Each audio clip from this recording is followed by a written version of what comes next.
Hey guys, it's another week, another rotation, and I'm back with another PSA video. In this video, I'm going to tell you how the weekly reactor rotation works. We've had some questions about how it works and why you should target farm on different weeks, so I'll cover that. I'm going to look at what's on offer this week for reactors, which descendants you can farm for, and our recommendations for the most efficient farming spots. If you stick around until the end, I'll be talking about something we have planned before Season 1 drops. You'll want to see it. Starting with Season 1 and the launch of Haley, there's going to be new chill reactors in the rotation, which of course makes everything else slightly less common.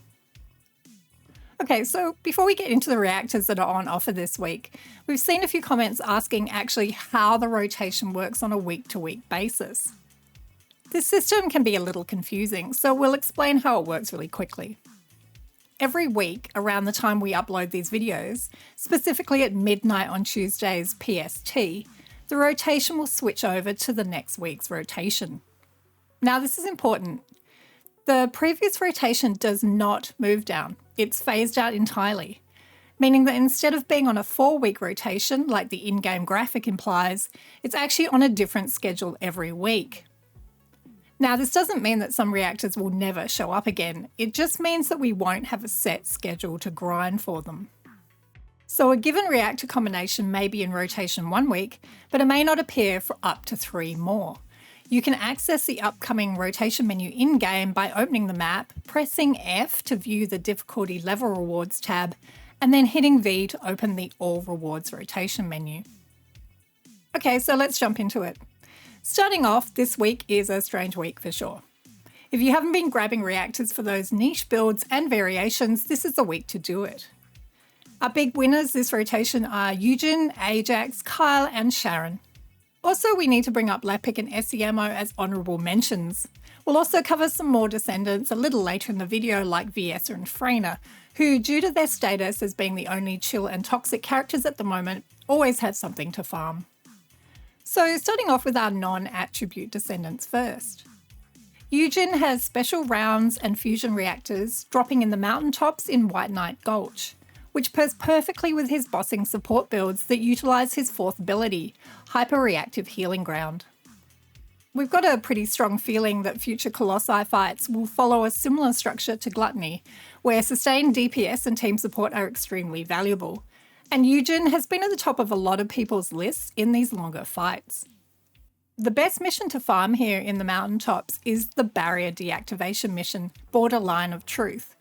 This has tons of enemies in a very small zone. It also has plenty of elites to farm for advanced neural circuits, which are used to craft crystallization catalysts.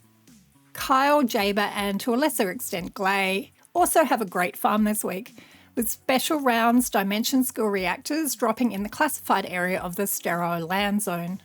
Kyle's mobbing builds usually rely on his 3rd ability, Magnetism Spurt. Being able to farm for a reactor with secret garden mounting also lets him generate infinite magnetic force by spamming his 2nd ability. Jayber's assault turret is a dimension skill, so if you're one of the 5 people who play this descendant, this is a great week to grab a Greg's Reverse Fate mounted reactor for him. Finally, Gley and her weapon platform build using Greg's will also enjoy the slight boost to her 2nd ability for taking out adds during boss fights. The best place to farm for these reactors is probably the obvious choice of large nuclear reactor, which has the added benefit of being a really strong gold, XP and Kuiper farm due to its fast clear speed and high enemy density. Ajax and Kyle, our 2 tanks at the moment, will be extremely happy to hear that there's plenty of choice this week. The mining site in Agna Desert is dropping special rounds and tech-focused reactors, and the Aurora Forest in the Fortress is dropping general rounds and tech reactors. These are both going to be great farms for these guys, with our recommendations being getting a good Greg's and a good Secret Garden reactor from Agna Desert, as well as a solid Thunder Cage or Enduring Legacy mounted reactor from the Fortress. These weapon choices are pretty self-explanatory, with Greg's and Enduring Legacy being strong DPS options at the moment, and Thunder Cage and Secret Garden being great utility and mobbing choices. For the mining site in the Agna Desert, we recommend farming the Mining Beacon Barrier Deactivation mission. And in the Aurora Forest in the Fortress, we recommend farming either of the missions. It's really a pick your poison, unfortunately, because they're both relatively slow and relaxed, but they are the only options. Now, if you play Lepic or Esiemo and have been waiting to grind an Enduring Legacy mounted reactor, this is definitely the week to do so. The storage in the Agna Desert is dropping fire, general rounds, and tech reactors. While there are some better choices for mobbing and bossing for these guys, like last week's reactors with Secret Garden or Greg's Reverse Fate, we know that a lot of people really like Enduring Legacy, so now is the time to farm. For the storage, any of the missions are pretty good, so grab your best farming build and get grinding. For Viessa players, you've got a pretty good week coming up with general rounds and tech, as well as special rounds and tech. And finally, special rounds and fusion reactors all dropping this rotation. General rounds and tech is dropping in the observatory in the White Knight Gulch. The Order's Veil barrier deactivation mission is great for farming here, and it doubles up as a great farm for advanced neural circuits. Special rounds and tech are dropping in the Ironworks in the Sterile Land. The logistics facility hacking mission here is pretty good for enemy density. Finally, special rounds and fusion are dropping in the converter facility in the Fortress.